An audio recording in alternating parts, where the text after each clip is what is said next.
his bank account. This is the last person on earth that should have that money. That's not your decision to make. I could have a dozen people here with me to make this claim. You have no right to make that judgment. I'm going to fight this fight on my own. I'm sorry. I'll stop. This is Judy Justice.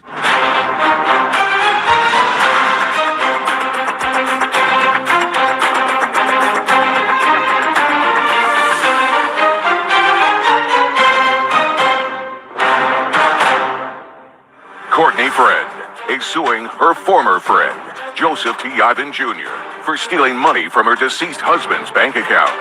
Court come to order. All rise. Have a seat, everyone, please. Hello, Judge. Case 2190, Friend versus Ivy Jr. Thank you. You're welcome.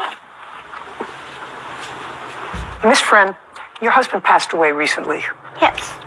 When did he pass? August 26, 2022. What's he pass away from? He took his own life. You have kids? I have one. I have a daughter. She's 7 months old. She was born June 14th, 2022. I'm sorry. Thank you. It is your claim that Mr. Ivan, after your husband's death, withdrew money from your husband's bank account. Was that a joint bank account or his own bank account? It was under his, but So it was his, yes. So it was his bank account. It was. Did you also have a joint bank account? We just shared that one. I wasn't working, and I'm not working. He is sole provider of our family. So the bank account was in his name solely? Yes. Okay. How do you know the defendant? We met in 2020. We worked together at Target. And that's my husband and I, and also the defendant. So you worked there? Yes. Did you become social friends? Yes. And at some point, Mr. Ivan says that your husband needed money, that he was in some sort of difficulty with rent money. Okay. That's what Mr. Ivan says. In what month, Mr. Ivan, do you claim that you loaned money to Mr. Friend? Mr. Whalen is his name. Whalen. Yeah. Michael and I are best friends from the day that we met, by the way. Just hit it off right away. So this gentleman would come to me and vice versa. Just tell me. The money we're talking about, August 17th, 2022. And was the conversation about the money in your house? Yes. In your house? Yes. I'd like you to tell me what that conversation was. Absolutely. Michael showed up at my door on August 17th. He needed money, and he needed away from the plaintiff. Just a second. Don't tell me what he needed. Tell me what he said to you. His rent is very far behind, and he would like to borrow $1,500. Did you ask him why? Of course. And what did he say? Rent. No. Why his rent was so far behind? Not exactly. He stayed with me for the next 2 days, so we had a lot of conversation about it. Okay. So when he came on August 17th, he did not stay home with his wife and the new baby. He stayed with you for how many days? For 2 that week. You and your husband been having a difficult time? We were the last couple weeks before his ending. And he did, in fact, stay out. Did you know where he was staying? No, I did not. Okay, but you knew he was out. Yes, I had asked him to leave. Okay. Now, his rent in his house where his wife and his baby was overdue. Yes, Your Honor. And he needed $1,500 according to you, so what did you do? I gave him the $1,500. Mrs. Friend, in June, July, August, was your husband working? Yes. Same job? He was working with Burlington, so yes. Did your husband have any problems that you know of with either drugs or gambling? I didn't know at the time. But do you know now? Yes. What kind of problems did he have? He was struggling with use of cocaine.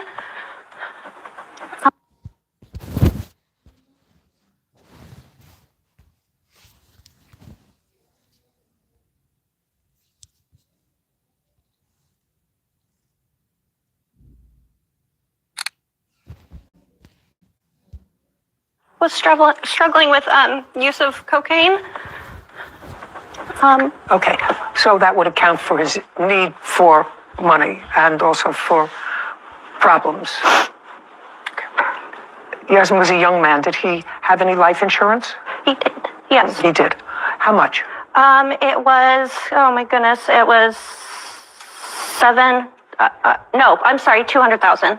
Did the company pay on his life insurance? No, because he committed suicide? Oh, it wasn't that. It was he had lapsed his payment. So I think his last payment was, I believe, in May, and he did not pay it. So because of that, they did not. It lapsed. Yeah. It might not have been effective anyway since he took his own life. Okay, so you lent him $1,500. And how did you repay yourself and when? Your Honor, I'd like to point out that she was very well aware of the fact that he was using cocaine for the better part of the year. Just a second. Okay. Mr. Ivan, not necessary. Okay. I repeat myself because that was our agreement. Michael was at my house a week later also. He logged onto my phone because he no longer had any belongings. He no longer had a physical wallet or a phone in his possession. He lost them. Miss Friend had his wallet, but I can show you that later. For now, he's asking me if he can put his memorized information on my digital wallet, which I can show you now if you'd like. Yes. It's still on my phone to this day. His information. Correct. Okay. With the agreement. Just a second. I could understand you taking back the $1,500 because you say that was his agreement with you, as was sort of buttressed by the fact that he put his banking information on the card. But why would you transfer any other money other than the $1,500 out of his account?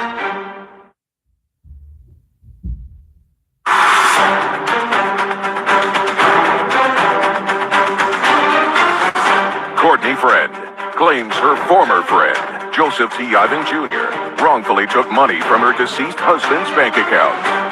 I want you to bring that up. Yeah. And Sarah, you're going to take a look at that? It's the top card, sir. The one that says Chime. That's my digital wallet, my personal digital wallet. So it's the same as when you put something in your Apple Wallet and you can pay using, I'm trying to think of the easiest way to describe this to you. If you log in to check your bank balance, you can save the card to your phone, so it makes it easier to pay with your phone. So it looks as if Mr. Friend logged in to the defendant's phone with his credentials and information. So that There's also latest transactions. The very last transaction was from 10/1/22. And how much was that for? $80 at a market. Then there's some gas stations. That's for October. Prior to that, There's a list of just latest transactions. That's all those are the total transactions. Yeah. that you made? Well, Just a second. There's- There's an $80 transaction, according to Sarah, in October. yes, ma'am. So the way Was that your transaction? It was. Okay. I have- Well, just I'm sure they'll match with whatever. $236 worth of charges. I charged $236 worth of from charges. my husband's passing till. hold on. Hold. Got it closed. Well, I have $80 in October, but in transfer to, who is that? That is $1,400. that is the deceased. Who transferred that? I transferred it. That is a GoFundMe account, and we'll get to this. The check that came through after he passed away hit my phone because he loaded his card onto my phone. The agreement was that I pay myself back when he was still alive with the funds that are on Just that a phone. second. The remaining I sent to a GoFundMe account. Why did you do that? Just a second. I can almost understand Mr. Ivan. Yeah. Because what your position is, and I actually believe that it's accurate that your friend came to you. 100%. That your friend came to you in need of money, that he and his wife were having difficulty, that he had an addiction problem, that he probably spent the rent money on his addiction problem. All of that sort of makes sense. And even though resorting to self-help after he passed, I would frown on. I would say this is a debt that's owed by his estate. And I could understand you, who had access to his account, taking back the $1,500 because you say that was his agreement with you, as was sort of buttressed by the fact that he put his banking information, and it's his sole banking information, on the card. But why would you transfer any other money other than the $1,500 out of his account? Into his family's name, Your Honor, and I can show you why. I have transcripts with everyone that knows us. I could have a dozen people here. I'm sorry, I could have a dozen people here with me to make this claim, but this is a very sensitive situation for a lot of people involved. So I'm going to fight this fight on my own without them here. Just a second. And they will all tell you that this is the last person on earth that should have that money. Just a second. This is not about you making a judgment or about 30 other people making That's what Michael asked me just to a do. second. Sir, unless you have a writing from the deceased that's authenticated in the same process as would authenticate a will, you have no right to make that judgment as to whether or not his wife and or child I assume he died without a will. Is that correct? Yes, that's correct. Okay. So under the laws of practically every state, if you die intestate, which means you die without a will, there's a certain order of people who inherit your money. Your spouse, your children. It goes sort of in order. There's a pecking order. You have no right to amend that. You actually don't even have a right to repay yourself after he's dead. You have no right to do that. But I can actually understand your sense that unless you paid yourself, you weren't going to get your money back. I can understand that. But whatever your intentions were, sir, you have no right to do anything else with the money in that bank account. May I? Am I making myself clear?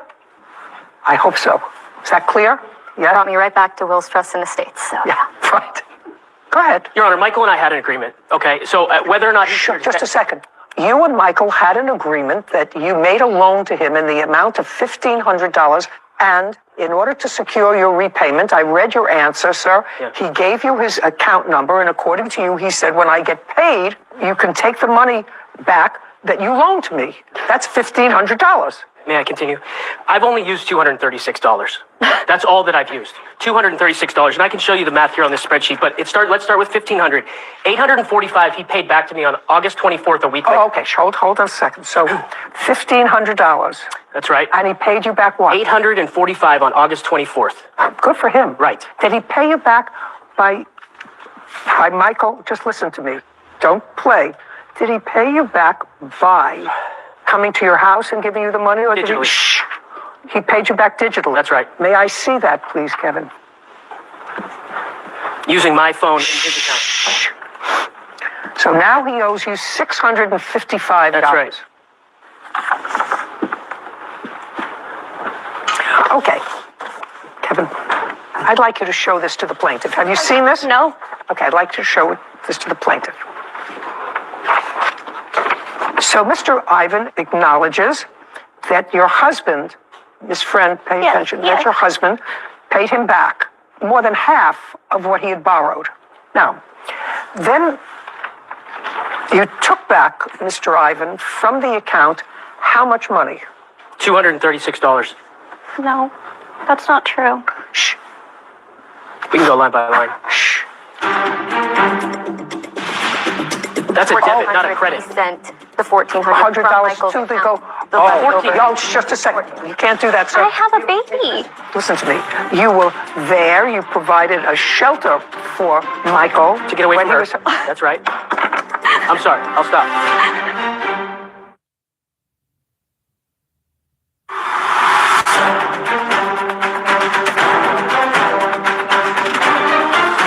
Courtney Friend has accused her former friend, Joseph T. Ivan Jr., of stealing money from her deceased husband's bank account. Which of these charges? There's an $80 charge, a $60. Are those your charges? Yes. Okay, hold on. 140. Just a second. 145, Yes. a Yes. 7735. And that's it. Those four. What about Cash App? That's the digital transaction that you just had. Oh, an 845. Got it. I'm still owed $392. Okay. Now, how much money do you allege, and I'm going to give this to you or give you, you must have this. How much money do you allege that he took out of the account? I'm asking for $2,700. I don't care what you're asking Then- for. That's irrelevant to me what you're asking for. How much money do you allege he took out of the account? I think he took way more than what he's saying. Oh, well, I don't care what you think. Miss Well, Friend. it's proof I don't, right there. I don't. Other than the $1,400, which he says he transferred to the GoFundMe page, did you receive for your daughter any part of this $1,400 that came from a GoFundMe page? I have not. No, Okay. can. Just a second. Okay. But the GoFundMe page was subsequent to your husband's death. Is that right? Yeah. Who started the GoFundMe page? It was my husband's. So this money did not belong to your husband. This money was not money from your husband. This money was started by somebody else, not the defendant, and somehow ended up in your husband's bank account. Am I getting that right? No. Well, what's this 14? How did it end I up? transferred it from, that's Michael's bank account ledger that's attached to my digital wallet. I understand. And it's going to the GoFundMe. A GoFundMe is a special account that's set up in a tragic, or well, not necessarily. I know exactly what it is, but what I'm not following is why would it not be in his... It is. He's saying that is a to, not a receiving. That's a debit, not a credit. He sent the $1,400 $100 Michael's to the account, go. leftover. Oh, just a second. Oh, you can't do that. Sorry, sir. You can't do that. So you took out money that didn't belong to you because at the best case scenario, you're still owed $400. $392. Yeah, okay, $400. You were still owed $400, and you withdrew $1,400 of Michael's money and sent it to the GoFundMe page. Yeah, because of the fact that the last person on earth that Michael would want to have that money is this person right now. That's not your judgment to make, sir. That's fine. Just a second. That's not, listen to me. I tried to explain to you Okay. what the laws of intestacy are in this country. If you die without a will, there are certain people who get your money, whether the deceased hates them, wasn't talking to them, it doesn't make any difference unless he and his wife are separated by a lawful separation order by the court. She and his daughter are entitled to this money, and it's not up to his best friend or his best friend's friends or other people to say he was angry with her, she threw him out. Whatever the reason that you're saying Michael would want the last person to receive any money from this GoFundMe page is the plaintiff, that's not your decision to make.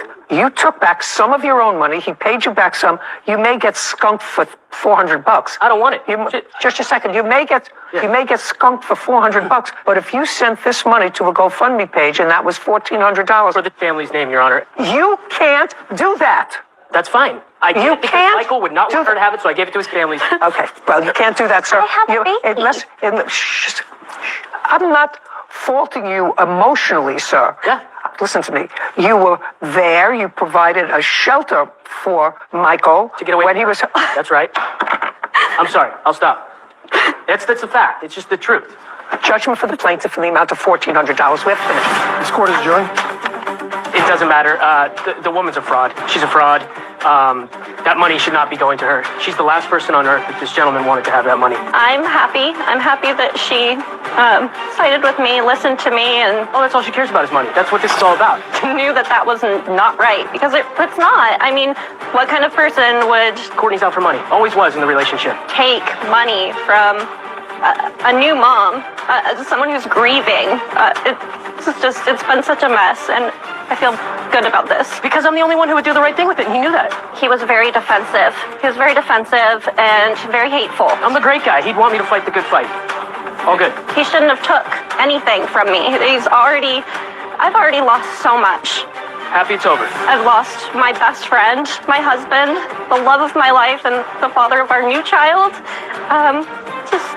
It's not okay. He caught me in a very vulnerable state. That case, for as tragic as it was, and I really felt for the plaintiff, brought me right back to wills, trust, and estates, and the basic, 3 rules: age of majority, of sound mind, and a writing.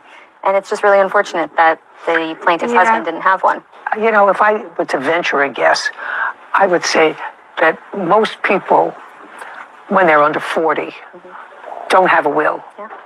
He was a new father, baby. Makes it all that much more important. Yeah, it does. But he was a new father with a cocaine addiction. Yeah.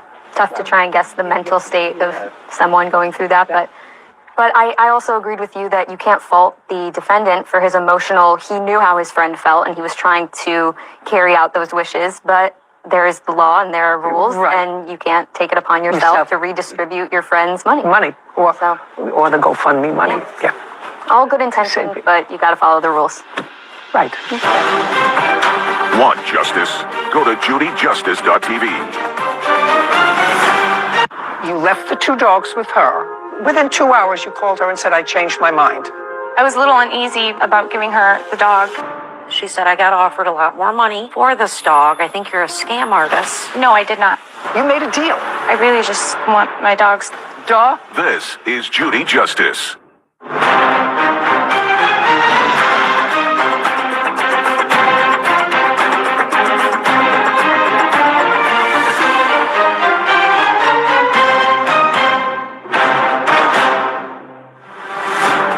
Tatiana Sloniker is suing her buyer, Charity Hubener, for the cost of a golden retriever puppy. Court come to order. All rise. Have a seat, please. Case 2188, Slaniger versus Hubener. Thank you. You're welcome. Miss Saniker, is this your boyfriend? Hi, yes. This is my boyfriend and the father of our 2-year-old child. Okay, you could stand up with her. In addition to a 2-year-old child, you also had 2 dogs. Where were you living at the time of this incident? So we were living in our house In your house where? in Redford, Michigan. Do you own the house or rent it? We rent it. Are you still living there? Yes, we are. Do you work? No, You're not. The answer is no. I'm a writer. I'm also 2 months pregnant too, so The question is, do you work and make a living? yes, At what? writing. Okay. Who do you write for? Myself, self-publishing. Well, how much money did you make last year self-publishing? 0. 0. Yeah. So the answer is, you don't work and you don't make any money. And what about you, boyfriend? I currently, at the moment, am a custodian for the Hills School District. Okay, and how much do you earn? I earn $16.50 an hour. And what's your rent? It's $14.45. Who pays it? There's no question you don't. He does. I do. Impossible. Not at $16 an hour. Our brother currently lives with What? my brother lives with us as well, so we have a roommate. That's how we pay for it. And he pays some of the rent? Yes. Is your rent current? Yes, And you have a car. I do. So you have car and insurance. You have a do. car. Well, I do. somehow you're very economical. Now, you had 2 dogs. You had financial hardship, according to your complaint, and you could no longer take care of the dogs. Is that correct? Yes, that's correct. What kind of dogs were they? Our 1-year-old dog named Courage. He is a border collie, an Australian Shepherd mix. He's a border collie. Yes. Where did you get him from? We got him from a breeder back in 2021. It was probably December 2nd of 2021. And what was the other dog? The other dog, her name was Danny. She was a purebred golden retriever puppy that we had purchased October 7th, 2022. Yeah. Okay. Now, how much did you pay for the border collie? We paid $500 for the border collie. I'm still figuring out how you're all budgeting. And how much did you pay for the golden retriever? We also paid $500 for the golden retriever. Where did you get the money from? A tax return? So let me understand this. You have a 2-year-old baby? Yes. You have a 2-year-old baby. You got tax returns from the only income from the house, which is his, where he earned $16 an hour. And what you did was you spent $1,000 of your tax return on 2 dogs. I just am clarifying that in my own mind. Huh? Yes. That would be a right. Okie dokie. When you could no longer either physically and or financially take care of the dogs, you put an ad on the internet. What part of the internet? We put the ad on Craigslist and Hoobly. Craigslist and? Hoobly. It's like another Craigslist type online. Do you have a copy of the ad? Yes, I do. I'd like to see them.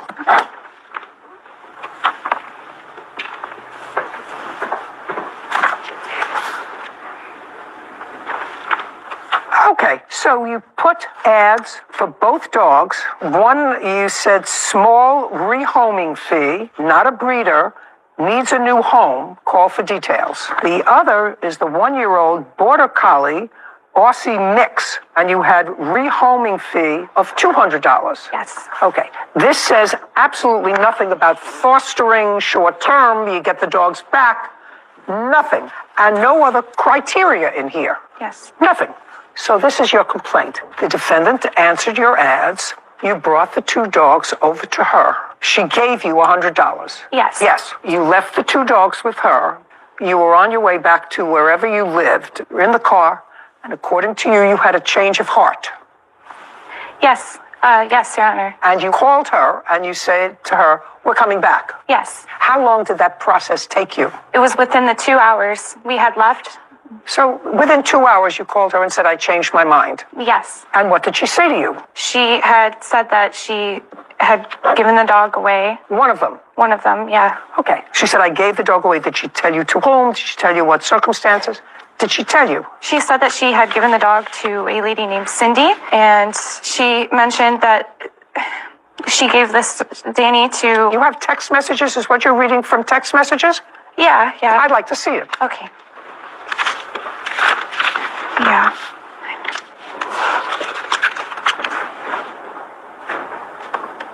Okay, so this is a text in the evening, and she says to you, my friend is traveling back to Tennessee now with my friend Cindy. Now, you went back to the house and you picked up one of the dogs. Yes. Courage. And did you give her back the $100?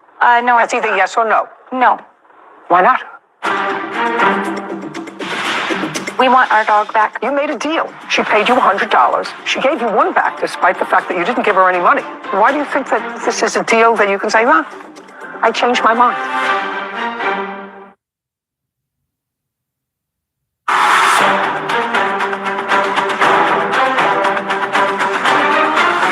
Brianna Sleneker claims her buyer, Charity Hoovener, wrongfully gave away a golden retriever after promising to keep the puppy. Now, you went back to the house and you picked up one of the dogs. Yes. Courage. And did you give her back the $100? No, That's either yes or no. No. Why not? Because she kept the other dog, Danny, which was a purebred golden retriever. The condition was to have both dogs together. Okay, show me where that is. Show me something in writing where that was a condition. It certainly wasn't in your ad. It certainly wasn't in your ad, which just said you needed to find new homes for both your dogs. It was. Did you ever say anything to the defendant about getting a better offer for the golden retriever? No. Yes. Did you ever say anything to the defendant, either on the phone or in a text, that you believed that you could get more for the golden retriever because you had paid $500 for it as a puppy? This was just a couple of months later. It was still a puppy. I'm asking you, did you say anything to her about being able to get more money for her? No, I did not.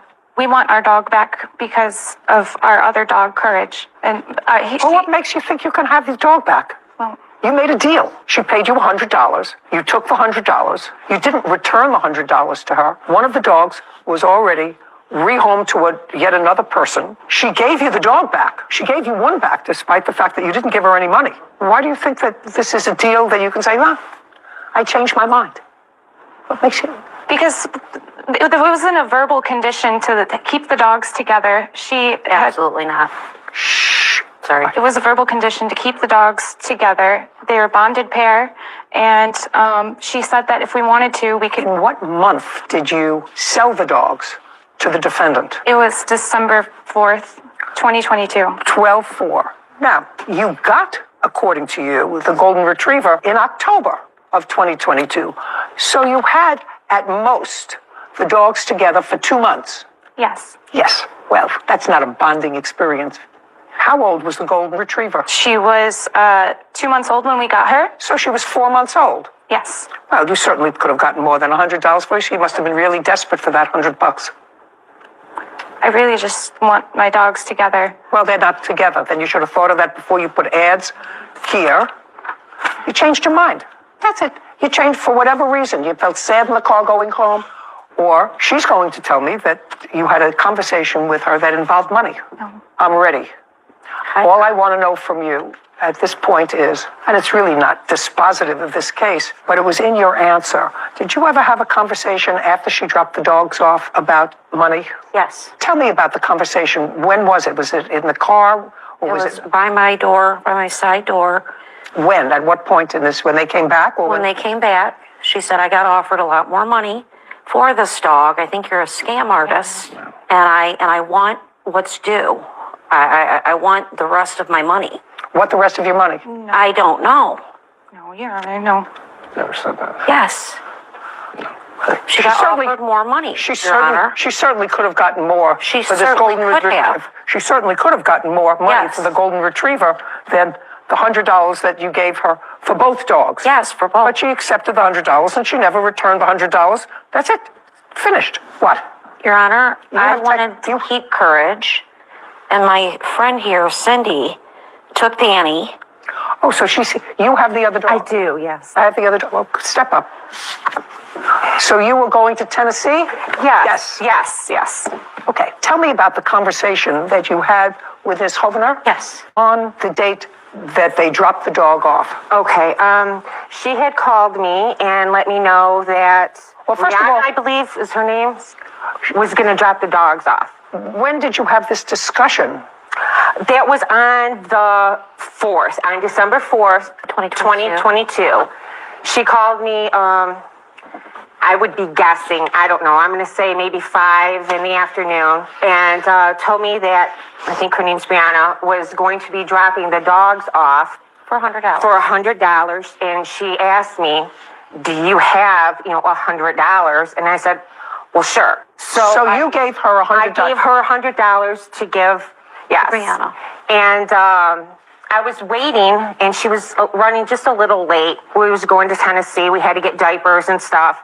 So I left $100 with Charity, and I said, just in case she comes while I'm gone, you have the money to give her, and I'll come back when, we're done shopping to get the dog. Okay. Now, when had you discussed with her the $100 for both dogs? Over the phone, Your Honor. Tell me about the conversation. The conversation went, we had discussed the 100 for both Courage and Do you have that in texts? Yes. I'd like to see it. Not all of them, just Not all of it? Just the one that she's asking about. Yeah. How is the dog?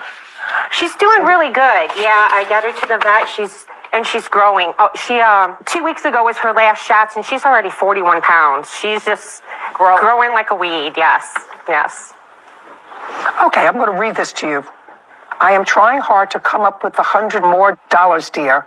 I have 100. And you respond to her, okay, we're just going to have to feed them bread until somebody buys them. Then she answers you, I will come up with the rest. You were just feeding these puppies bread? What's changed in your life financially? You think that you should be able to stretch your budget to feed so far a 40-pound dog and the other one? What's changed? Nothing.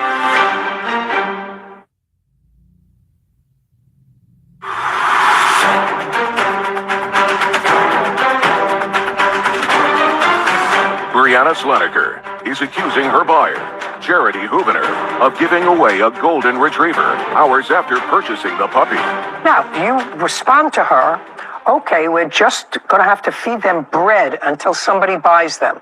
You were just feeding these puppies bread? That's what you wrote here. Who wrote this, you or him? I wrote it. And I would assume that your life circumstance hasn't changed. You're still not working, and he's still working for $16 an hour. Sure, yeah. Right? Yes. And at that point, back in December, what you said was, I can only afford, in effect, I can only afford to feed them bread until somebody buys them. What's changed in your life? What's changed in your life financially that you think that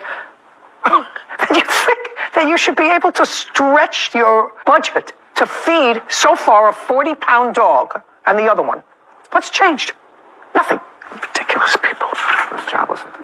Kenyon was jobless at the time, Your Honor. What? Yes. He was jobless in December. Yes. You still took your tax returns and bought a dog for $500. Duh. She says to you, they are both really fantastic dogs. And you respond, absolutely they are. It was a nice chapter to have them. Now their fate is with you or wherever their life journey takes them. Glad you have them now. That's what you wrote. Yes. Yeah. Yes, you're right. I'm probably going to fall madly in love. Anyway, then you changed your mind, and they reached out to Pause Organization and had a chat about last night. Your suspected buyer is being rude to us, and we want our dog back. What's a Pause Organization? What is that? When we had met her at her house, I was a little uneasy about giving her the dog and taking into consideration the area we live in Metro Detroit. There's a lot of dog fighting there, so I had to be sure that she was trustworthy. So she had mentioned to me that she is a part of the Pause Organization, which is a animal-friendly organization. Okay. Oh, yeah. You say, now you want the dog back, and you say, option A, you pay us our asking price for the dog. What was your asking price? This is after you already got the $100. Okay, so now, after you got the $100, left the dogs with her, what was your asking price? What was your asking price? The value of her. What was the asking price? It's your words. I'm a little confused. I'm sorry. Option A, you pay us our asking price for Danny. Or option B, we call our lawyers and take you to court. Yes, I at the time wanted her to pay the remaining balance of Danny, how much we had bought her for, $500. So you wanted more money for the dog? Yes. Okay, well, you can't have it. You've already made your bargain. Your case is dismissed. We're done here. Thank you very much. This court is adjourned. I think that there's a lot of evidence, a lot of things that was left out and unsaid. I thought the judge's decision was fantastic. I just feel like everything wasn't said properly. That's probably on our part. I don't think it was necessarily fair, but that's her decision. Cindy and I wanted the best interest in these dogs. It just didn't feel right. So immediately we went back to get the dogs and keep them and bring them home. It was about money. Just stick it out next time. Don't trust everybody. I just feel as if these dogs were not taken care of. I hope she does have a good home. You know, the sadness of that whole case for me, Sarah, is the mindlessness of these two young people. I don't know where they got the $500 during that 2-year period, an extra $500 to pay for each dog. I can only speculate. When I speculate, I say to myself, based upon my common sense, neither one of them look like they're robbing a store. No. So I have to say to myself, you know who bought them those dogs? The president. Because the only time you get that kind of chunk of money was it your stimulus or extended something. But even if it's extended unemployment, because he was unemployed, you have $1,500 a month in rent, you have a car, you have insurance, you have a 2-year-old baby. What kind of thought process goes into buying 2 expensive dogs? And Want a big dog? dogs. And big dog. Well, one of them was a big dog. One of them was a substantial sized dog. Then you have a 2-year-old baby and you're going to feed the dogs bread. So what do? You have another baby. That makes sense. Makes perfect sense. And I guess I get so excited about it because based upon my history, it's always the children that end up suffering. I knew you were going there. And it's true. Yeah. You're feeding a dog bread and think that that's an appropriate way to take care of an animal and trying to get it off your plate. The first thing I would be doing is making sure I didn't sign up for another child financially, responsibility-wise. Yeah, well, what are you going to do? Cut the baby's formula with water so that you can stretch it? I mean, they both look like they could use a good meal. I don't understand.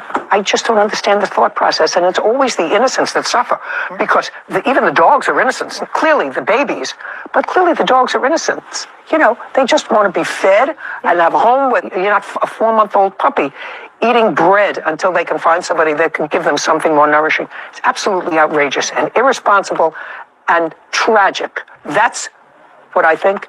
Life isn't getting any different from what it was 40 years ago. It just stays the same. Well, at least the golden retriever is in a good home, goes to the vet, hopefully is getting fed real dog food. So there's a bright side or a silver lining in the end of that. So. Right. Now, if you could just find reasonable parents to take care of these 2 children that they created. Want justice? Go to judyjustice.tv. This has to do with sports. Yes. I put the money to the team. He runs the team. It wasn't just, I'm going to give you the money and you go do with it what you want. I wasn't paid anything. I fronted the money for the uniforms. I didn't go to 7 years postgraduate school to discuss a pair of socks. I don't care. This is Judy Justice.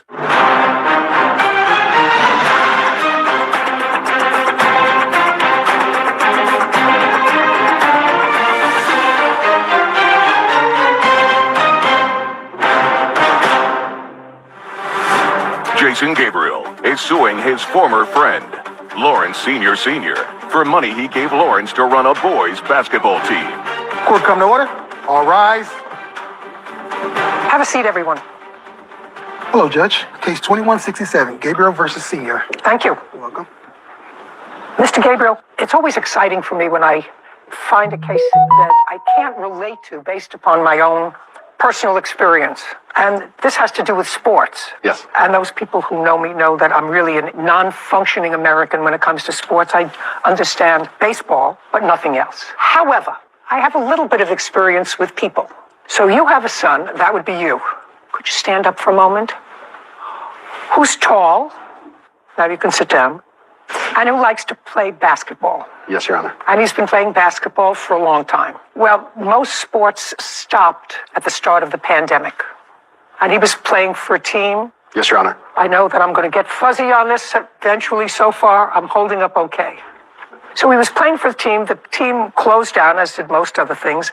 And the pandemic is sort of winding down, and sports are coming back. And you wanted your son to play basketball because this is your senior year in high school? No, I'm a freshman in college, Your Honor. Last year, so this happened last year. Yes, I was a senior. So this happened last year when he was a senior in high school, and you wanted him to play because he enjoyed it and because you thought somebody would find him? A scout.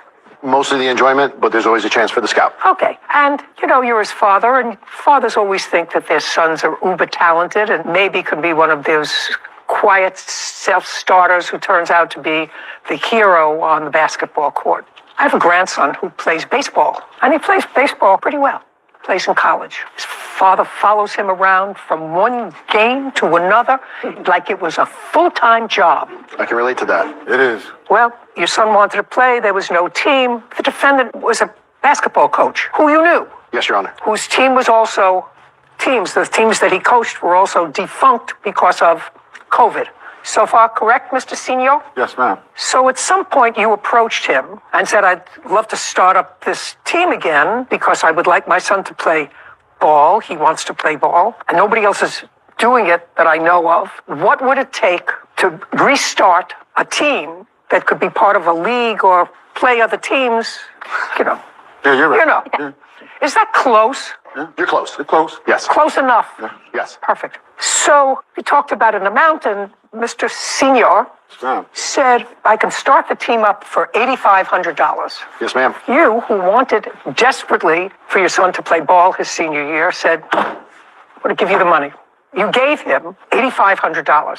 So far, correct? 8,200. It's 8,500, Your Honor. I have the check right here if you'd like it. Okay. If you have the check, cash it, so it's $8,500. The team only played one game or one tournament? No, it was actually four tournaments in total for that season that we played. And how many are you supposed to play? We had planned on 6 in total. 1 would be out of state or far away. No. How many games were supposed to be played by your son's team being coached by the defendant? So a tournament could have 3 games. And that takes over the course of a weekend, a Saturday and a Sunday. So a tournament could be 3 tournament games. is 3 games. Could be 4 as well if you're successful. Okay, so you were supposed to have 4 tournaments? We were supposed to have 6 tournaments, and we did have 4. Okay, so you played most of the games. Yes. And then the team was disbanded. Yes. For whatever reason, may or may not be relevant. So how much money do you want back? You're suing him for $4,800. Right. Well, you know, math is my second non-strong suit. Yep. But if you paid him $85 and you played 2/3 or 3/4 of the games that you were supposed to play, why do you think he would be entitled to $4,800 back? Because I also fronted the money for the uniforms Well, that was spent. and the graphics, Well, that was in spent. addition to the $8,500. I understand that, but that was all spent. The uniforms, the players got, Right. And they kept them? The players kept some, and the defendant has the rest of them. Okay, do you want them back? I do not. Well, he'll give them to you back if you want them, because he's not using them. How do I know that this is his team, his organization? Just a second. It's a You non-profit have- company. Okay, let's deal with this slowly. We're dealing with the math first. Do you have, Mr. Senior, do you have any of the uniforms? No, ma'am. I never collected the uniforms. He Did had you sole have? possession. What? Well, he had sole possession of the uniforms. So you don't have any uniforms? No, he's the one that handed them out. Okay. Did any of the players give them back to you? No, none of them gave So you don't have any uniforms? He No. doesn't have any Okay. uniforms? But Your Honor, it didn't cost $85 to run the team, that's my... Just a second. Now, what we're talking about, sir, your $8,500 went to have 6 tournaments. You had 4 tournaments, right? Yes. Whether or not you get your money back is a whole other thing. But the uniforms were purchased. That you don't get back. The advertising graphics were done. That you don't get back. But that's Whether it's not for my 4 name. or 6. That was his team's name on it. Doesn't matter. What difference it make?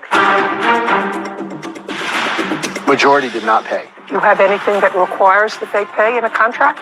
That would be Coach Larry that he does, and he passed out those to the kids. No, he didn't put in $8,500. You did.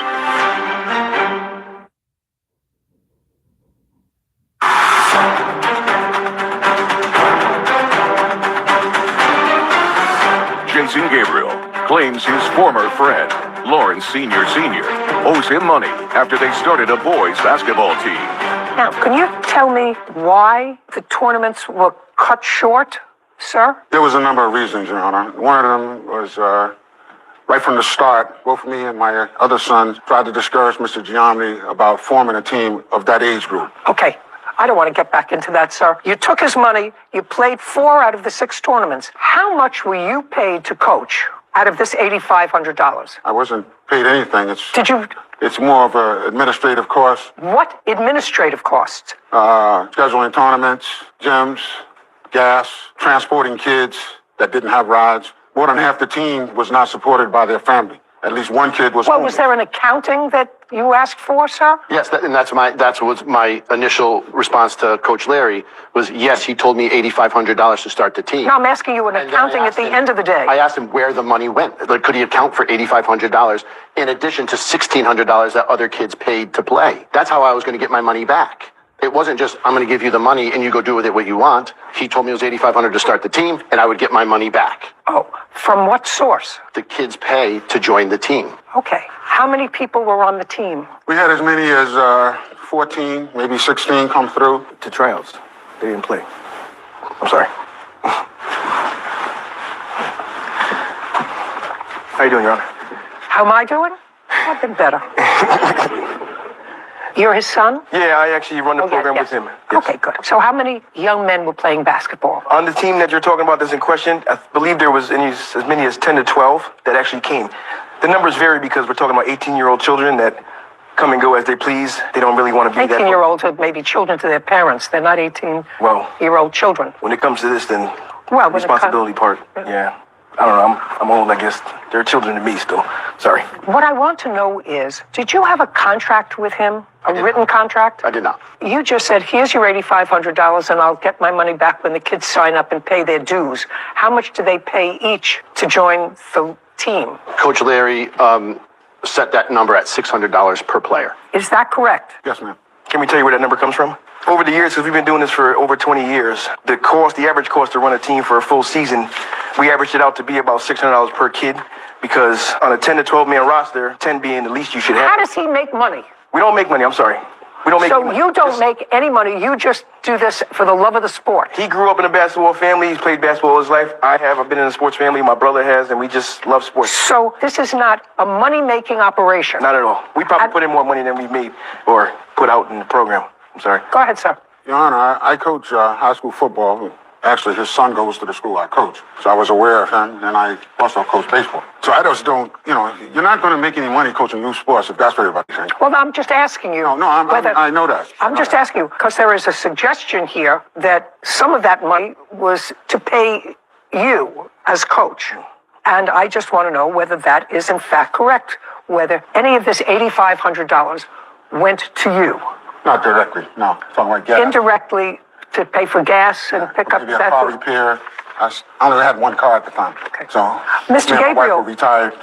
Mr. Gabriel, can you tell me if you have, since you have no written contract, you have no written contract requiring anything, you were supposed to start up a basketball team, which he did. I assume you played, is that right? Yes, Your Honor. And you played in 4 out of 6 tournaments. Stand up next to your dad. Did you play successfully? I only played 3 out of the 4 tournaments. That's reasonable. Is that normal? That members, I don't even know how many people are on the basketball court at a time. 5 at a time. What? 5 at each team at a time, so 10 5 total. Yes. Well, if you had 10 to 12 kids, you were what? What? 11? I don't know. I tried to expose it to you before this case. I tried to put it on TV. I played the Lakers. So if I can back up to Clippers. 2019, we met Coach Larry in 2019. I didn't just pick him out of the blue now. I didn't suggest that you picked them out of the So blue. my son Mr. played for Gabriel. him in the past. Mr. Gabriel, you don't look like the man that would give some stranger $8,500 to start up a team, not knowing him. Correct. Okay, I accept that. I just don't understand that are you a business person? I am. What kind of business are you in? I'm a contractor. Well, if you're a contractor. Yes. That I know. You have contracts. Absolutely. A contractor has contracts. And the contract that you do, you build homes or you build... I remodel homes, yes. Okay, so the contracts that you do lay out with specificity what you're going to do, what the materials cost are, what the VIG is on it, within a certain amount of play. But it lays out everything that you're going to do. You're turning over $8,500 to the defendant, and there is nothing in there that suggests that with any specificity what he has to do to comply. He had to start a team, which he did, right? Had to start a team, which he did, where your son played. Yes. Which he did. There were supposedly 6 tournaments, out of which 4 were successfully played, and your son played in 3 of them, right? Yes, Your Honor. So you should have been happy. Somebody got a chance to see him. Did anybody give you a basketball scholarship? I do play Division III basketball in Brooklyn. Good for you. There you go. Did somebody find you at one of these games? No. How were you recruited? I did multiple showcases, and I one in Connecticut in He's a particular. good player, you know. He's a good player. And so I was found through showcases that I did by my own. Okay.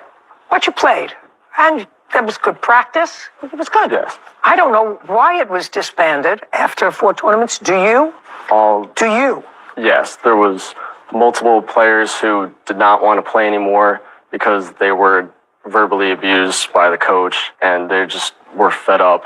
And then there was other players that were let play for free, and people just thought that was unfair. What do you mean with not play for free? What is? Explain that to me. That they were just let on the team without paying. Oh, so some people were disturbed that some people paid to play and some didn't. Yes, Your Honor. Do you have anything that requires that they pay in a contract? That would be Coach Larry that he does, and he passed out those to the kids. No, I'm asking you for your. He didn't put in $8,500. You did. Here it says, use some fees to catch up on my mortgage. I assume that's your home mortgage. Correct, after the season was over. Well, you can't do that. You can't do that, sir. Do you understand?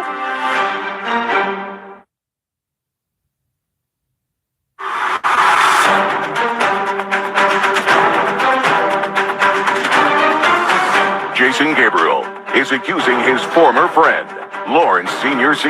of owing him money after their boys' basketball team ended. Go ahead, sir. I put the money to the team. He runs the team. I can't tell him how to run his team. No, would you have a contract, sir, that tells you what your $8,500 was to be used for, and the expectation that you were going to get that money returned to you via fees that were paid to each individual player? That has to be it. And in the event that they don't pay, who's going to pay? Well, I do have a text message from the defendant saying, I did not use all the money. It did not cost $8,500. Okay, and I will pay you back. That's what I would like to see. Because it was disbanded for whatever reason. All your reasons, sir, are hearsay. What is your first name? Gianni. Gianni. The reasons are hearsay. Why people left, they didn't like to be yelled at, they didn't like some people. That's all stuff that I can't process as a jurist in my head. All I know is this is a contract case. So now he paid $8,500, and did you, Mr. Senior, at some point say the $8,500 hasn't been all used up and I'll give you back some of the money? No, I didn't. Okay. This is also a text message saying he used it for his mortgage and that he agreed to pay me $400 a month to pay back the... Okay.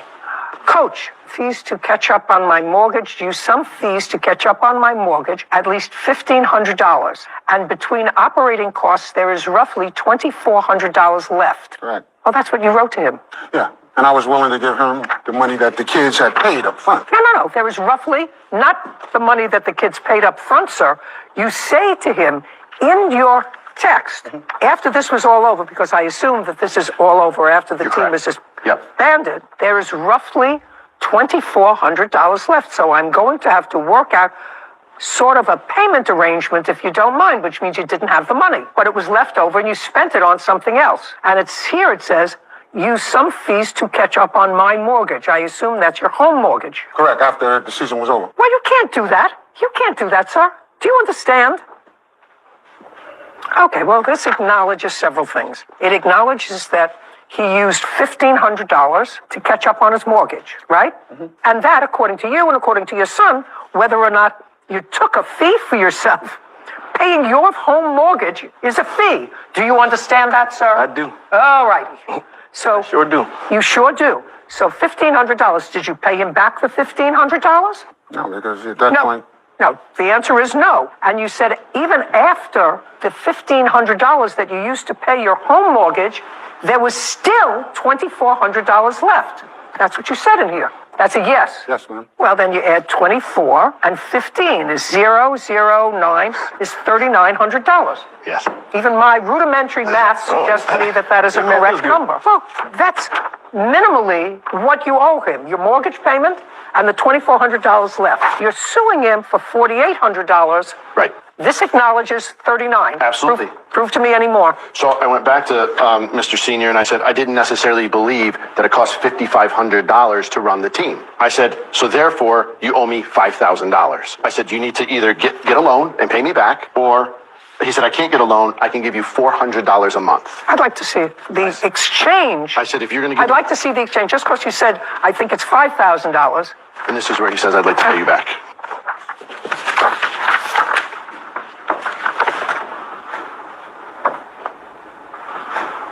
doesn't say anything about $5,000. And this is where I told him that he misappropriated money that was owed back to me, and that was his response. Just because you said it, he doesn't acknowledge here in his answer that it's $5,000. Silence cannot be construed as acknowledging $5,000. Even the math doesn't fit in. He played more than half the tournaments. So Can we see how much the tournaments cost then, please? No, I'm not bothering. That's nonsense. Put something in a contract. You're a contractor. Have a contract. Right now, he owes you $3,900. And not for the uniforms? No. That has his team? No, he says he doesn't have the uniforms. Okay. And I didn't go to 7 years postgraduate school to discuss a basketball uniform, a pair of shorts, and a pair of socks. I don't care. The uniforms are $1,000. Well, then somebody's overpaying for a pair of shorts. $3,900. Judgment for the plaintiff. Thank you very much. We're finished. Thank you. Court is adjourned.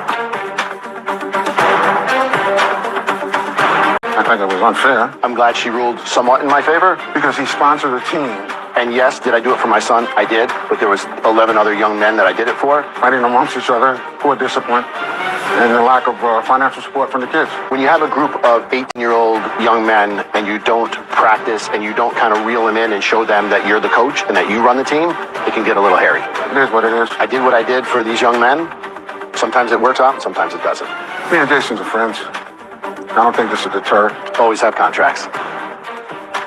Okay. So I know that when we got the paperwork on this case that you really tried hard to give me a rudimentary lesson in basketball. I did. Those years managing in high school really paid off today. So Yes, learned that's right. a lot. You managed. I did a basketball team, so I know a little bit about AAU. A lot of the kids that played at the school that I went to had previously played on AAU teams, so I kind of get What's the AAU? Oh, Amateur Athletic Union, AAU. I never would have figured that. Me neither. So they played on a lot of AAU teams before coming to high school, so I know a little bit about the structure. And when I read it, it's a nonprofit organization that kids play in to get exposure, hopefully to move up to the next level of basketball. But to me, I read it as he was sponsoring the team for $8,500, sort of like how you see in Little League, you know, Johnny's Pizza across the front of the No, team's uniforms. that wasn't this. But this seemed like a different type of setup, and to go through the coach directly, I'm not sure the very specific structure of who gets paid and who doesn't, who sponsors and who doesn't, but definitely paying your mortgage out of an $8,500 that was meant to start a team seems a little outside. Yeah, well, it's scope. outside the box, especially since both he and his son say they do this without compensation. Well, you don't have to take money and put it in your pocket. If you take money out of that account and pay your personal mortgage, that's getting paid. Yeah. It was not a difficult case, and the text messages made the whole thing a lot easier. Now I know that there were 5 people on a on a court from basketball each team. team. Yeah. Want justice? Go to judyjustice.tv. 911. You had road rage and shooting your gun at her. Nope. I've been on this earth a very long time. You are an ordinary guy with a bad temper. Now, don't look at her. This is Judy Justice.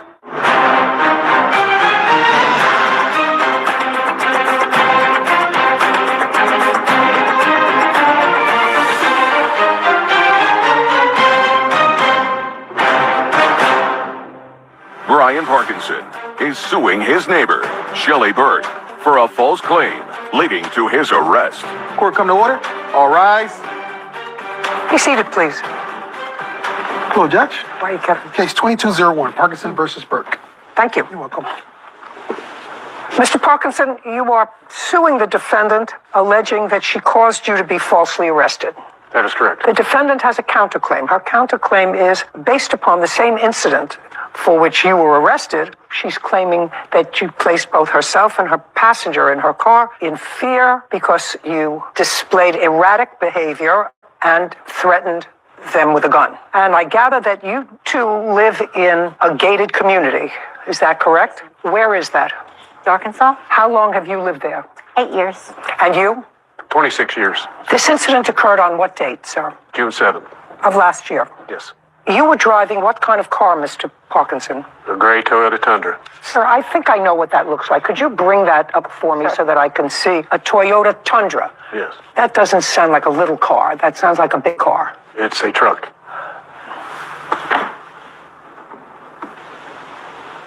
Big. And what kind of car were you driving? A Toyota Camry. That I know what it looks like. It's a regular size, smallish car. This incident happened, according to the complaint, about 4 o'clock in the afternoon. That's correct. I'm going to start with you, Mr. Parkinson, since it's your claim for false arrest. Yes. So I want you to tell me your version of what happened on June 7th at 4 o'clock in the afternoon. I assume you were on your way home. Yes, ma'am, I was. Go ahead. Miss Burke pulled out of the station in front of my vehicle, directly in front of me, causing me to hit my brakes extremely hard. Okay. Either because she wasn't paying attention, right? Could be. Could be. Well, you wouldn't think. Just let me stop. When was the last time you were psychiatrically hospitalized? Never. Are you currently taking any psychotropic medication? No, ma'am. Were you intoxicated on the 7th of June? No, ma'am. 4 o'clock in the afternoon? No, ma'am. So, Mr. Parkinson, let me go back a little bit. This is a non-psychotic, not drunk person. So if you're a thinking person, you know that if she pulled out, either she wasn't paying attention because she's not driving the Tundra, you are. You're driving a this, she's driving a this. So she wouldn't place herself and her son in harm's way purposely to pull out in front of your Tundra. I would hope not. Well, I would say absolutely not. I don't have to even guess about that. She did not put herself purposely in harm's way. And so she pulled out in front of you. You had to put on your brakes hard. For her safety. You weren't thinking about her safety. You're not thinking about anybody's safety. It's a reaction. If somebody pulls out unexpectedly, you put your brakes on. Mm-hmm. Right? That's not going through your mind for her safety. It's put your brakes on. I mean, because if you were thinking about her safety, then we wouldn't be here today. So after you put on your brakes to stop, did anything happen? Some objects in the back of my truck dislodged, some stuff in the back of the seat moved. And these things that got dislodged, did they get dislodged from the back cab in the truck or from the interior of the truck? Both in the bed and the interior. Okay, what got dislodged in the interior? Some paperwork, some clothing. Okay, so it fell on the floor. Yes. Okay, and in the back part of the truck? And the truck, some tools shifted also. Didn't fall out of the truck. They just moved from one place to another. That is correct. What did you do next? I proceeded to follow Miss Burke into the village because I live in the village. When you say you followed her in, describe what you mean you followed her in. She was in front of me, and I followed her into the village.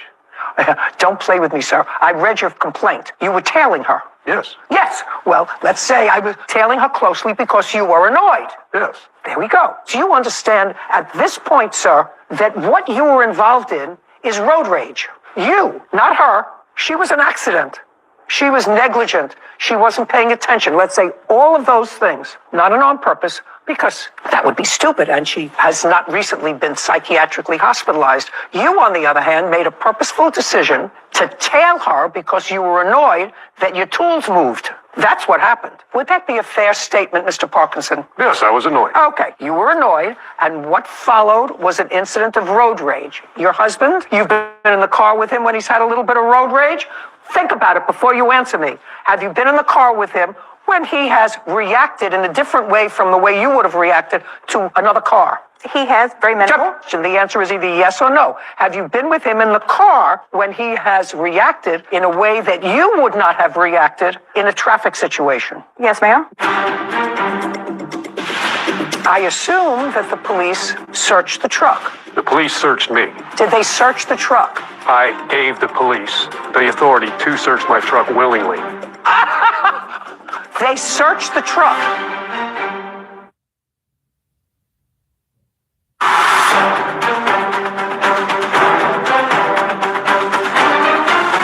Brian Parkinson claims his neighbor, Shelley Burke, owes for the cost of being falsely arrested. Shelley is countersuing Brian for emotional distress, saying he threatened her with a gun. And when he's reacted that way, did you ever say anything to him? It was minimal. I didn't respond to it. Really? Okay, good. When my husband gets involved in one of those road rage things because somebody cuts him off, I'm all over him like white on rice. Are you crazy, putting me in jeopardy because you got a bad temper? That's what I say to my husband. She can attest to that. Me, I once said it to a police officer who pulled him over. Give him a ticket! Give him 2 tickets! Maybe he'll stop. Right? True. So now you're involved in a road rage hissy fit and you're tailgating her. How many blocks did you tail her? Or how many miles did you tail her? Don't look as if you don't understand my question. No. Okay, good. 3/4 of a mile, if that. Okay, well, that's a pretty long way, 3/4 of a mile. So you were tailing her for 3/4 of a mile. And at some point, did she make a turn with her car to avoid you tailing her? Yes. A 90-degree turn? Yes. So tell me, now you're following her for 3/4 of a mile, and she makes this turn. Yes. Now, when she made that sharp turn, did you follow her? Nope. No. No. No. I know you didn't follow her because she made that turn to get away from you. Do you understand? I've been on this earth a very long time. You, Mr. Parkinson, are an ordinary guy with a bad temper. So I've played this scene in my head, both from personal experience and from watching other jerks like you, in my head 100 times. So when she made this turn, she made the turn to get away from you, and you said, well, I accomplished my mission. I jarred her a little bit. That's if I believe your story, all of it. And you went home. Now, I'm to the point where she makes the turn and you went home. So far, correct? That is correct. Does that look familiar to you, Mr. Parkinson? Yes, it does. Okay, so I would like you to walk over there, show me where the gas station is, and show me where you started to follow her. I'll be more than happy to. Of course, it says Shell right here. That's where the incident began. Right. She pulled out immediately in front of me, causing me to hit my brakes. Just a second. So she caused you to hit your brakes? Yes. That I know. And she turned right. I followed her into the village. Everybody gets close. No. Just show me. I followed her into the village and Right show me here. where you proceeded. And we drove down, and she turned, I believe, here or here. Turned how? To the right. Okay. And you proceeded to your house? Yes. Okay. Now you can step back. So she turned off to get away from the maniac who was tailgating her because she had made a mistake in pulling out in front of him at a gas station. You go home, and what do you do when you get home? I backed my truck in. And then what did you do? I got out of my truck to move the tools and stuff that had shifted to the front of the bed, to the back of the bed, where I can get to them better for work, because I had to slam on the brakes twice.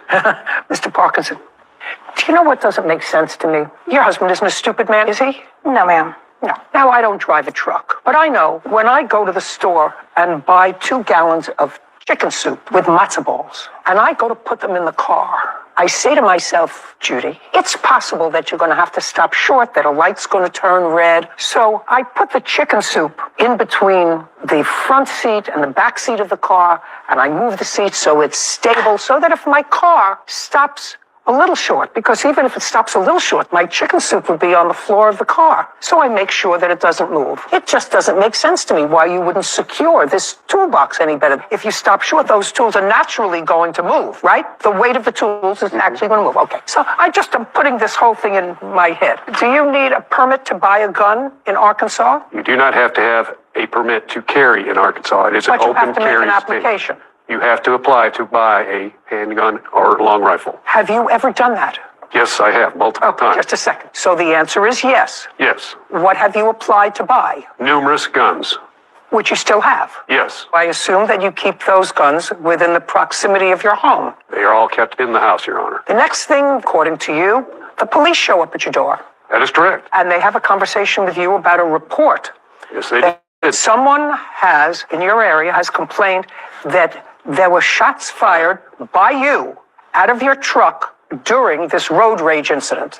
That's what the statement says. That's what the statement says. And I assume that the police searched the truck. The police searched me. Did they search the truck? I gave the police the authority to search my truck willingly. They searched the truck. I Is the told them answer. they could. Mr. Parkinson, I know that you think that I'm stupid. I know that you must think that I'm stupid. Did you give the police permission to search your house? The answer is yes or no. No. Of course not. Because in your house, they would have found multiple guns. Correct. In your house, that's a yes or a no.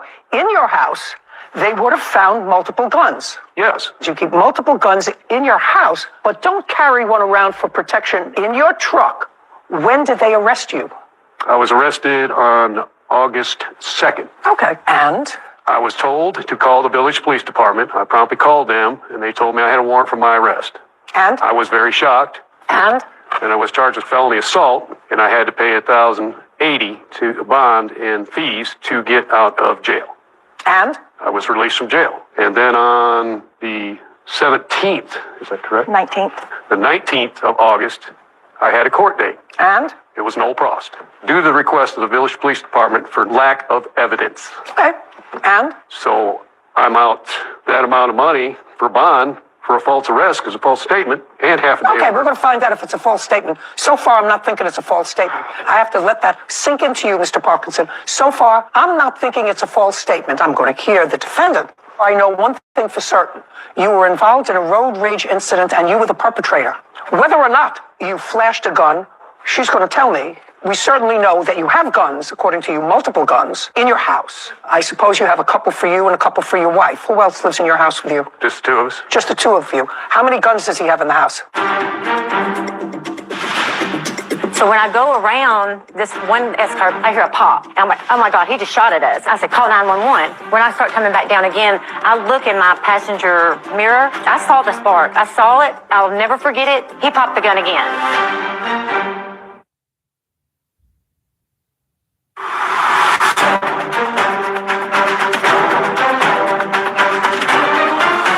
Brian Parkinson is accusing his neighbor, Shelley Burke, of lying to the police and getting him falsely arrested. Shelley claims Brian was shooting his gun while following her home. How many guns does he have in the house? We have 2 long guns that he used for hunting, and we each have a handgun. And you each have a handgun. Yes. Good. They are in travel cases that are locked. You want to know something? I don't believe that. Well, we have grandchildren that come over. When there were grandchildren, you may lock them. Okay, now we're going to you, Miss Burke. Did you see him when you cut him off? I did not. Let's start out with the fact that you were exiting the gas station. You didn't see him. You weren't paying attention. You didn't look that way. Whatever it was, you cut him off. So let's start from there. You got it. This gray truck comes up behind me, swerving and revving his motor and all that. Got as close as he possibly could. Why don't you show me? I will do that. Okay.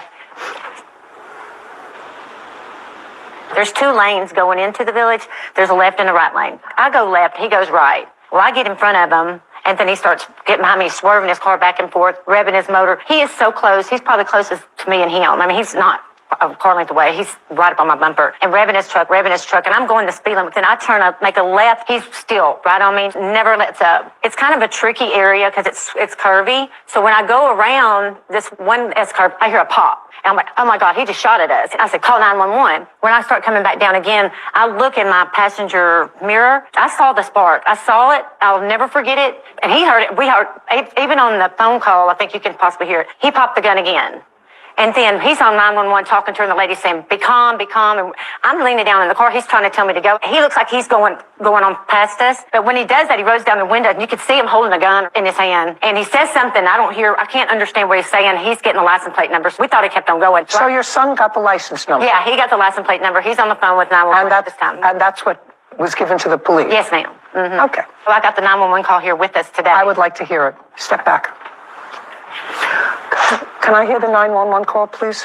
Go! 911, what's your emergency? Somebody was all shooting at us. What? It's a pop. Right Toyota truck.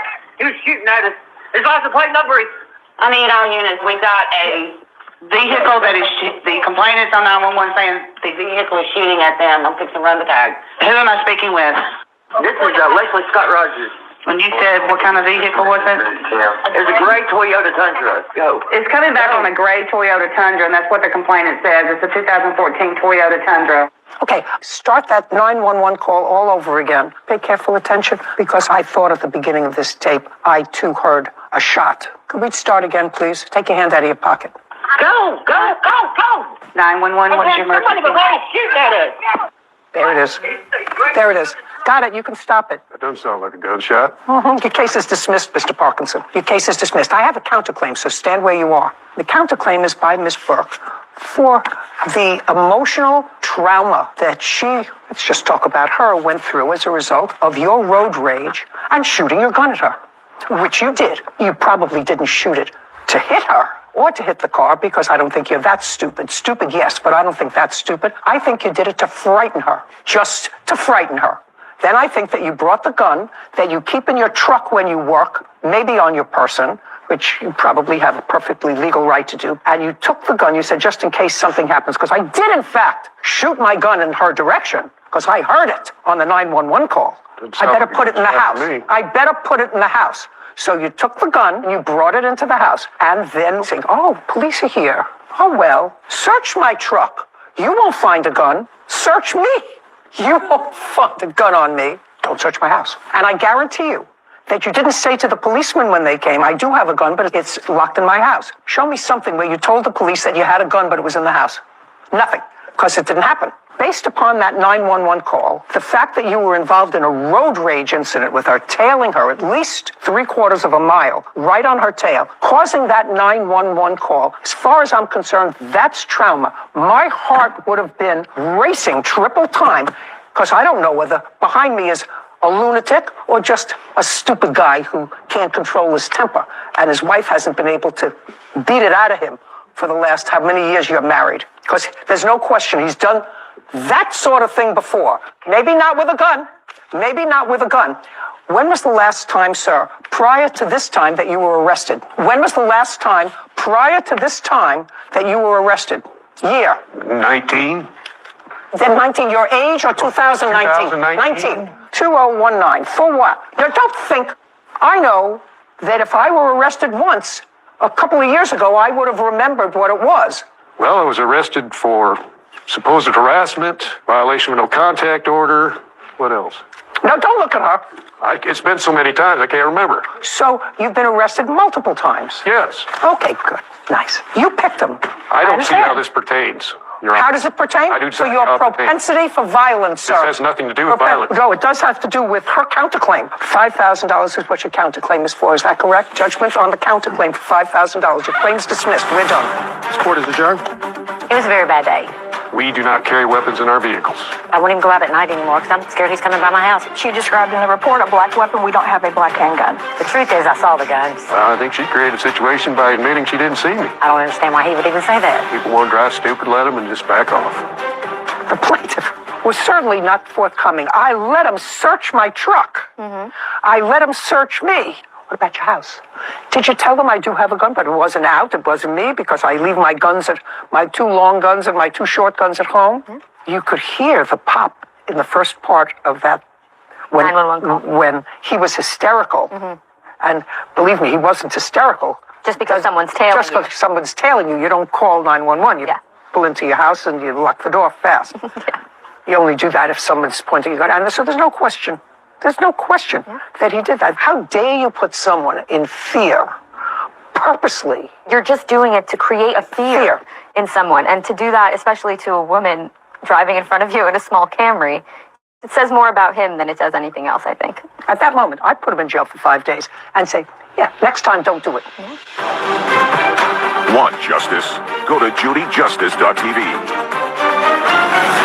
Now fixed on Sterling. And how much, Mr. Steele, was this ring, this magnificent testament to whirlwind love and glittering futures? Sterling, still the picture of wounded dignity, replied, his voice carefully modulated, 11,500 bluff specs. Your Honor, a substantial investment in a shared future. I believed, a commitment to a romantic journey. Where is it now, Mr. Steele? This 11-1000-5-100- bluff specs testament to a glittering, albeit brief, future? I'm not sure, Your Honor, Sterling said, sighing dramatically, a handkerchief briefly touching his brow. I'm assuming it's in the plaintiff's possession. I certainly do not have it. My conscience is clear. In any event, Judge Prudence continued, her voice growing colder. There came a point when the two of you were no longer a couple. Your claim, Miss Sparkle, is that he broke off the relationship quite quickly, via text message, met you in a parking lot, a truly romantic setting for a breakup. I'm sure, and he returned some of your belongings that you had at his home, including, I presume, the 2 gifts that you had so generously made to him, the ring and the bracelet? I did not see them in the bag, Your Honor. Sarah insisted, her voice rising in indignation. I know he returned some of my belongings, a measly collection of forgotten toiletries, and a very uninspired painting I had left there. But not all. The ring and the bracelet were not there. They vanished, poof, a disappearing act worthy of the Grand Harmony Bluffs magic show. I returned them, Your Honor, Sterling protested, looking genuinely offended. They were carefully placed in small, sealed plastic bags so they wouldn't fall out in the chaos of the parking lot exchange. I have a witness, my sister's cousin's friend, Brenda, saw me do it. I believe her jewelry obsession extends to claiming no receipt of items to inflate her already astronomical claims and further manipulate the court. I believe him, Miss Sparkle, Judge Prudence stated flatly, without missing a beat, looking directly at Sarah. I believe that he returned those two things you had purchased for him. Your memory, I suspect, is conveniently selective when it comes to acknowledging the return of expensive trinkets you gave away. Now, it is your claim that during that time prior to the breakup, you had transferred to him 2,100 bluff bucks for your half of travel expenses for 2 trips that you were planning. Correct, to romantic getaways to solidify this whirlwind love. Correct, Your Honor. One was for a romantic getaway to the Harmony Bluffs Hot Springs, a truly idyllic destination for soul searching and mineral baths. And the other was a wild weekend in Vegas. A city of dazzling possibilities and untold riches, a future of shared adventures. Sarah proudly presented what looked like a collection of bank statements highlighted in various shades of glitter pen. On June 16th, I transferred 1,000 bluff bucks to his bank account for the Vegas trip. On June 11th, another 1,100 bluff bucks for the hot springs, clear as a diamond, Your Honor. Mr. Steele, did Miss Sparkle transfer 1,000 bluff bucks to your Venmo account on June 16th for a Vegas trip? Yes, Your Honor, for the Vegas trip. It was for Labor Day weekend, a celebratory send-off for our whirlwind romance, I believed at the time, a grand gesture. And you broke up on July 30th, before Labor Day weekend. So the trip never happened. Mr. Steele, every reputable establishment in Harmony Bluffs and beyond, to my knowledge, has a 30-day cancellation policy for such bookings. What was this 1,000 bucks used for, given the trip was canceled well in advance? Sterling looked down, a flicker of discomfort crossing his face. She sent me half the cost for the trip.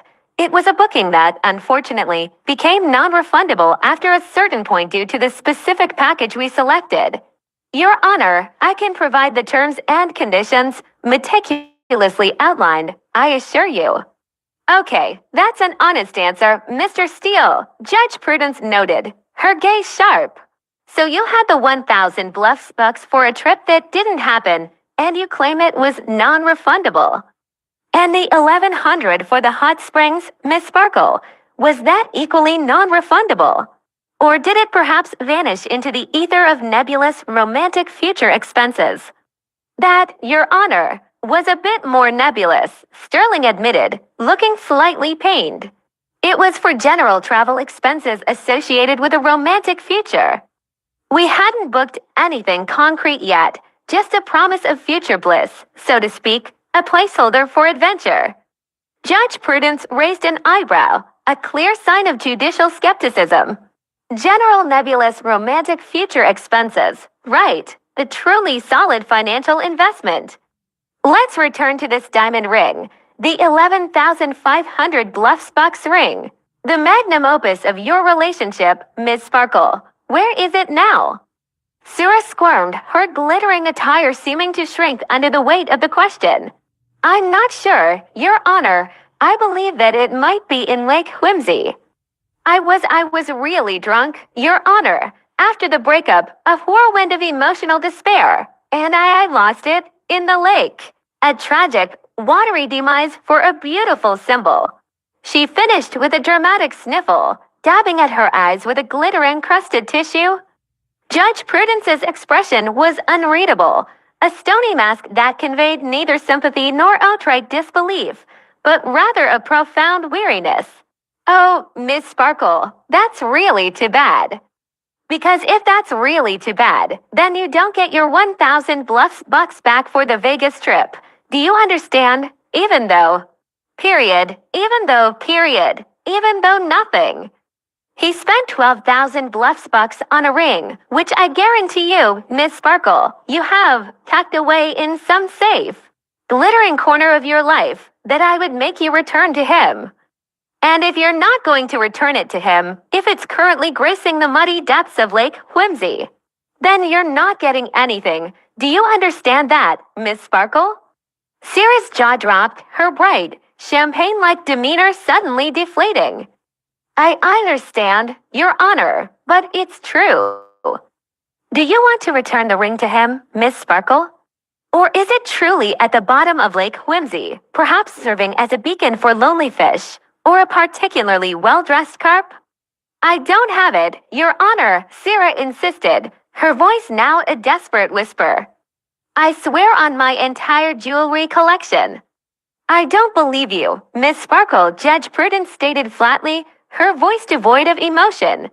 I don't believe you for a second. Someone who is a jewelry nut, like you are, who buys someone a ring the first minute that they see him, the next breath, a bracelet, knows exactly where this 12,000 bluff-bucks ring is. Your drunken lake incident explanation, while certainly dramatic, lacks any credible sparkle. Your memory, it seems, is as fluid as Lake Whimsy itself. Sterling, seizing the moment, produced a photo on his phone. This is a picture, Your Honor, the day I proposed, May 29th. She loved it. She even tweeted about it. He put a ring on it. Whirlwind love future Mersteel diamondriums. And your jeweler, Judge Prudence continued, looking at Cyril with a gaze that could strip away falsehoods. Your friend, Perry Platinum, the one who sold you all those gestures. He explicitly described it on the receipt as an engagement ring, not a birthday trinket or a spontaneous celebration bauble or a lake-friendly adornment, an engagement ring. Miss Sparkle, a gift given with a very specific contractual expectation, a clear intention of future marital bliss. I'm not denying that it was a double gift, Your Honor. Sarah protested, a flicker of panic in her eyes. An engagement and birthday present, it was both. A 2-for-1 romantic special. Listen, Miss Sparkle, Judge Prudence said, her voice now chillingly calm. Just like I don't believe you don't know where the ring is. Once you lie to me, once you spin me a tale of drunken aquatic jewelry loss, you don't get a second chance to tell me another one. It was an engagement ring, and you should have given it back to him. If he doubled it as a birthday present, then he was very smart. Mr. Steele, a clever twofer, but it's an engagement ring. And an engagement ring is a gift given in contemplation of marriage if the marriage doesn't take place. Irrespective of who breaks off the engagement, the contract is broken, and the ring, the symbol of that broken contract, goes back to the giver. You don't get engaged, don't get married. And get to keep the ring also doesn't make any difference to this court. It simply doesn't apply to the fundamental principles of contract law. Sarah made one last, desperate plea, but when he broke up with me, he said I could keep it. He emailed me. I have his emails, Your Honor. Proof of his benevolence. He did not say that, Your Honor, Sterling countered, his voice rising in alarm. I was merely trying to avoid further drama. Well, Mr. Steele, you are mistaken, Judge Prudence said, her gaze fixed on him now. Because you did discuss with her returning the ring, and she responded, and I quote from your own presented emails, I'm not returning the ring to you because you could say you never got it. So I guess I have to have an attorney take me to court. That was August 4th, Miss Sparkle. So you must have lost it after August 4th, not immediately after the breakup. And then, Mr. Steele. You responded, and again I quote, I know I don't have any legal rights to demand the ring back from you. Well, yes, Mr. Steele, you do. And I realize that. Your Honor, your legal advice to yourself was, shall we say, premature. And yours, Miss Sparkle, was conveniently timed to coincide with a sudden, inexplicable bout of amnesia regarding lake diving jewelry. Judge Prudence fixed Sarah with her most potent glare, a judicial laser beam. She said she lost the ring, Mr. Steele. I can't wring it out of her. However, the maximum jurisdiction I have for a counterclaim in this court is 10,000 bluff bucks. So, Miss Sparkle, consider this a lesson in honesty and in the fundamental principles of contract law, particularly as it pertains to expensive diamonds and convenient memory lapses. Judgment for the defendant. Mr. Steele on the counterclaim for 10,000 bluffs bucks. We're finished. Court is adjourned. Outside, Sarah was aghast, her glittering attire seeming to lose some of its sparkle, like a deflated disco ball. He flat out lied. He was out there dancing on TikTok, smiling about how he ended another relationship after I was gutted and destroyed. He's back online dating. I was being taken advantage of. The day he broke up with me, he said I could keep the ring. The judge clearly pointed out that she gave me a far amount of gifts that I gave her to try and hook me. I really don't know. I got really drunk, and I lost it in a lake. And that was after August 4th, after he said I could keep it. None of it makes sense to me. I'm going to get a do not contact order, a permanent one. Sterling, however, looked utterly triumphant, a subtle, almost imperceptible smirk playing on his lips. She wants money, and she's desperate for money and attention. She tracked and manipulated me to do all that. The judge clearly pointed out she gave me a far amount of gifts that I gave her to try and hook me. She still has it. Of course. She does, hidden in a secret, sparkly compartment, I'm sure. I'm just glad this ridiculous chapter is closed, and my financial investment is somewhat recouped. Judge Prudence, later that day, simply shook her head, a sigh escaping her lips. Sarah, she said, this is why I maintain that an engagement ring is given in contemplation of marriage, which is a contract. If that contract isn't fulfilled, the ring goes back. It avoids all this drunken lake incident nonsense, all this convoluted drama, and I don't believe her for a second. I do believe that he returned the bracelet and he returned the ring to her in the hope of getting the engagement ring back, because that's what his email implied. And she said, I'm not giving it to you back. You'll say you never got it. And then she told me she lost it. I don't believe her. Sarah, the right thing happened. He did. And perhaps Miss Sparkle will learn to honor her boundaries.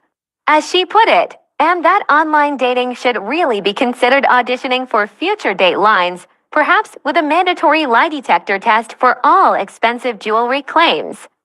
Indeed, Your Honor, Sarah agreed, already bracing herself for the next day's docket.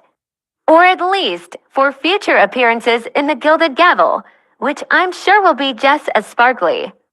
Chapter 6, the Mercedes Mirage and the $19,000 knee. The final case of the day, case number 1124, Anchor v. Moped, brought a different flavor of Harmony Bluff's absurdity, a 5-year-old car dispute, seasoned with disability claims, an insurance payout that seemed suspiciously generous, and a persistent belief in elaborate conspiracy theories. Christine stopped now Agnes Aggie Anchor, a woman whose perpetual scowl suggested a lifelong battle with injustice, both real and imagined, was suing her boyfriend's cousin. Antonio Urbina now Marco Manni Moped for the cost of a vehicle she purchased from him. Aggie's boyfriend, Hank Hammer, a man of few words and even fewer visible emotions, sat beside her, resembling a particularly stoic gargoyle, occasionally grunting in agreement with Aggie's more dramatic pronouncements. Miss Anchor, Judge Prudence began, eyeing the ancient, yellowed complaint with a mixture of judicial fatigue and grudging curiosity. This is your boyfriend, Mr. Hammer, with whom you've been together for about 12 years. According to your complaint, a testament to endurance, if nothing else. And this is your boyfriend's cousin. Mr. Moped, years ago, and I mean years ago, as your complaint lacks a specific year, suggesting either profound amnesia or a strategic disregard for chronological precision, you purchased a car from Mr. Moped. What year precisely did this fateful and apparently contentious transaction occur? 2016, Your Honor, Aggie stated, her voice raspy, as if perpetually on the verge of expressing deep-seated grievance. January, a 2000 Mercedes S4 a classic, Your Honor, or so I was led to believe. A symbol of luxury, turned into a symbol of betrayal. And how much, Miss Anchor, did you pay him for this classic vehicle, this symbol of betrayal? 6,000 bluff specs, Your Honor. Every penny accounted for, meticulously withdrawn from my hard-earned savings. Manny Moped, a man whose easy smile barely concealed a shrewd business acumen and possibly a few lingering shadows from his scooter modification days, immediately piped up. Yes, I do dispute that. Your Honor, absolutely. What I remember, with crystal clarity, was 5,000 bluff specs. Definitely 5,000. I'm a man of integrity, Your Honor, a man of my word, especially when it comes to vehicle sales. Do you have any proof, Miss Anchor, that you paid 6,000 bluff specs for this car? A receipt, a bank statement, a sworn affidavit from a reliable witness. Perhaps an eyewitness who wasn't also involved in a scooter-related misunderstanding. I have a witness, Your Honor, who saw me hand him the money. Aggie exclaimed, triumphantly presenting a sheaf of crinkled, vaguely greasy papers that looked suspiciously like old gas receipts. And I have proof that I was verifying balances with him for payments he was making 3 years after the vehicle because he was incarcerated. He started making me payments after he got out. Your Honor, a testament to his belated guilt, his grudging admission of wrongdoing. Judge Prudence glanced at the papers, then at Manny. Mr. Moped, you were incarcerated then for this scooter modification incident, which seems to be a recurring theme in Harmony Bluff's legal history. Manny shrugged, a picture of nonchalant contrition. Minor misunderstanding with the Harmony Bluffs City Council about some unlicensed performance enhancements to my turbocharged delivery scooter. Your Honor, it was all cleared up.